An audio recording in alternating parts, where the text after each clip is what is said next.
Hello, Internet! To start things off, yes, this is a brand new Canadian Olympic jersey 10 months after the Olympics have ended. I just got it from my family for my birthday on Saturday. Awesome. Yes, it was my birthday on Saturday. Thank you to all the well-wishers on Facebook. And to the rest of you who forgot or just plain didn't bother, how dare you? Another thing I got for my birthday, the Leafs win. But I'm getting ahead of myself. Welcome to the penalty box.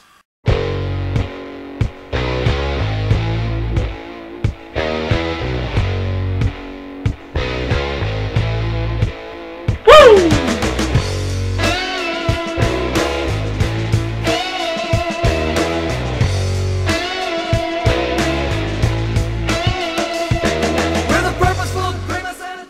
Alright, let's get to it. The Leafs win 5-4 for the shootout in the second time in a row against the high-flying Capitals. And coming into this game, the Caps were tied for first place team in the league. Meanwhile, the Leafs were not one of the teams they were tied with. And the Caps really looked dominant early on in this one. 3 minutes in, Matthew Perreault deflected a Tom Poti shot in, Caps up by 1. Midway through the first, the Leafs strike back on the power play as Nikolai Kulemin intercepts a Carl Alsner clearing attempt. He feeds Clark MacArthur, who fires a wrister past Neuwirth. Tie game. Then the Caps take over. 3 minutes later, with the Leafs on the penalty kill, Mike Knuble picks up his own rebound and fires it in, 2-1. Around 7 minutes into the second, Perreault scores his second of the game, firing a Brooks-like pass past Gustafsson. It's 3-1. Then Colton Orr tries to get his team going, dumps Ovechkin on a late hit. So Caps tough guy DJ King sticks up for his teammate. He and Orr go at it in a long fight. Orr lands most of the punches. We'll give the decision to him. And with Orr and King in the box, Ovi responds by doing what he does best. Makes it 4-1 with 6 minutes left in the second. A hard shot from the top of the circles gets by Gus. As Ovi skates by the penalty box, he shows his appreciation for King with a little tap on the glass. We move into the third with things not looking good for the Leafs. But with 16 minutes left, Thomas Kaberle sets up Mikhail Grabovski for the one-timer, and he makes it 4-2. And so it begins. Less than 3 minutes left in the game, Tomas fires one from the point. Looks like it's going wide, but Timmy Brent, there with the deflection, scores his first since October 3rd, and it's also his third of the season. And the Leafs are within one. And less than a minute later, the Leafs do it again! Grabovski with a cross-ice pass to MacArthur, who's standing by the side of the net. He tucks it in for his second of the game, and the Leafs have mounted their second straight comeback. And this one goes to the shootout. Kadri up first tries a stick fake similar to the one he used on Boston, but Neuwirth ain't biting. Ovi steps up, hits the monster's chest. Okay. Grabovski's up next and busts out the sweetest shootout move you can do. The Jason Blake spinorama, and the Leafs take the shootout lead. Perreault's up next. He already has 2 on the night, and if he can score here, it evens things up. He pulls off a sweet deke, and as he tucks it in, the monster gets his stick out, gets just enough of it to change direction. It slides through the crease and out. Phil Kessel stopped in his shootout attempt, and it all comes down to Alexander Semin. And when you face Semin in the shootout, you kind of expect awesomeness. But for whatever reason, he just thought, yeah, let's go for the chest. And the monster lets it hit him, and Leafs win! Huge win here, the second comeback against a great team. But there is one thing that concerns me here. It's the lack of offense in the first 2 periods. That's 2 straight where we've had to dig ourselves out of a hole in the final period. Concerning, but hey, I'll take it. And by the way, since when have the Leafs been good in the shootout? Next up, the Leafs are in tough against the top team in the league, the Pittsburgh Penguins, with Super Crosby. Crosby playing some insane hockey right now, and in this game, he proved why he's the top in the league this season. And the Leafs lose 5-2 in a game that was not pretty. Halfway through the first, scoring is opened by, who else? Sidney Crosby, who picks up Kunitz's rebound and bangs it in. Penguins up 1-0. Then 20 minutes later, midway through the second, the Leafs are on the power play, and Kaberle gets caught up ice on a costly turnover to Pascal Dupuis. He leads a 2-on-none rush into the Leafs' end, and he beats Gustafsson glove side. Penguins up 2-0. Then in the next 3 minutes, the Penguins score twice, the first by Mark Letestu, and the second by Crosby, giving him 2 on the night. And off we go to the third, with the Penguins leading 4-0. 4 minutes into the third, Crosby gets cranky, cross-checks Luke Shen, and gives a shot to Jay Rosehill, earning him 2 2-minute minors. Toronto capitalizes with Tyler Bozak burying the rebound off a Chris Versteeg shot. It's 4-1. No. Then 4 minutes later, Grabowski leading the rush into Penguins territory. Let's go of Arister. It's 4-2. Could it be? Nope.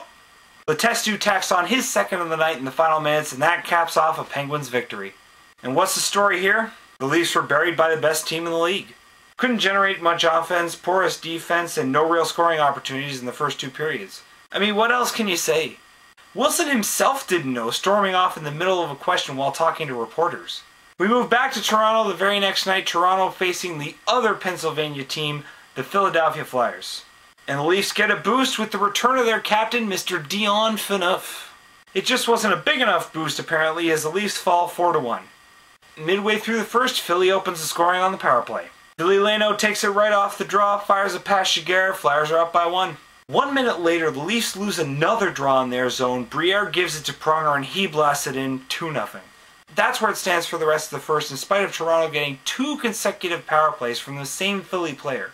Braden Coburn, for those of you keeping score at home. But they can't start anything, getting only 1 shot on net. With 8 minutes left in the second, Briere makes it 3-0, picking up an Andre Mazzaro shot that went wide and tucks it in the wide open net. Just under 4 minutes left in the third, MacArthur feeds Grabowski and he scores, bringing the Leafs within 2. But just over a minute later, 63 seconds in fact, Phaneuf pinches to hit Jody Shelley, and Briere is set up by Mazzaros again, and it's 4-1. And Shelley taunts Phaneuf by celebrating in his face right after the goal, even though he had jack all to do with it. He gets a 10-minute misconduct for his troubles. Great. And that's where it stands throughout the rest of the third. And in the final minutes, Toronto fans made their displeasure known. Boos raining down from the fans. I haven't heard the ACC get so loud in a long time. And as the buzzer sounds, something else rained down on the players. Waffles. No joke, actual waffles hit Beauchemin and Armstrong. And you know what? I can't say I blame them. Even though waffles are pretty much the most random thing you could throw at players. Bad defense, pretty poor effort, and offense? What offense? The fans should be pissed with games like that. And let me take a minute to talk about Kessel here. What is this guy's deal? He isn't doing the things he needs to do to score. Prior to Saturday's game, Kessel had 49 shots on goal and only 1 goal in 9 games. This guy is supposed to be our #1 scorer. We got this kid because he's a sniper. So what's he doing fiddling around on the perimeter? If there's one thing that Clark MacArthur proved, it's go to the net, get rewarded. And if there's one guy to take advice from for point getting, it's Clark MacArthur. He leads the Leafs in points with 22. This is a guy that isn't exactly a skilled forward. His record season before coming here was 31 points in 2008-2009. Look, the point is, if you send shots from the perimeter all day, the goalie's going to see it the whole way and he'll likely stop it. Get in front of the net and chances are they start going in. Moving on to Saturday, the Leafs win on Hockey Night in Canada against age-old rival Montreal on my birthday! And 7 minutes in, Phil Kessel opens the scoring as he shoots it wide, but he stays with the play, picks up the puck at the side of the net, and tucks it past Alex Auld. See, go to the net and good things happen. I'm just saying. And 3 minutes later, on a 3-on-1, Frederick Schuster feeds Thomas Kaberle cross ice, and he scores his first of the season, in fact his first since March. Coincidentally, it was also the first time he took a shot in that span. I didn't actually look that up, but it's probably true. Minutes later, Spotcheck inadvertently runs into MacArthur, who takes exception, and off come the gloves. MacArthur, bam, scores the knockout on Spotcheck, and he leaves the game with a MacArthur body injury. Upper body injury. Upper body injury, yeah. Fast forward to 5 minutes left in the second, Thomas Plekanec beats Luke Shen to the puck. It's given to Mike Camilleri, and he scores to bring the game within 1. And in the third, welcome to the most defensive 20 minutes of hockey you've seen this season. I mean, both teams got their shots and their chances, but they weren't real good quality chances until 5 minutes left in the third. Giguère really earned his paycheck there. Then in the final minute of the third, with the net empty and the Habs desperate for the win, and Freddie Schuster blocks a shot from PK Subban and is picked up by Chris Versteeg. And he ices the cake, Leafs win 3-1. What a turnaround he's had this season. Bounced from first to third line and all the places in between. Tried out on the power play, the penalty kill. But finally he's back on track, tied for 4th on the team in points with 17, and 9 of those are goals. So the Leafs make it 500 on a tough week. But now, the future looks bright. And I know I say that regularly, but just listen. They just finished their toughest 5-game streak of the season. Boston, Washington, Pittsburgh, Philly, and Montreal. Those are the top 5 teams in the conference, played consecutively. So going 3 for 5, pretty damn good considering where the Leafs are. And if they can keep this play up, who knows? Leafs play Edmonton next on Tuesday. Let's turn this win into a streak. Go Leafs go!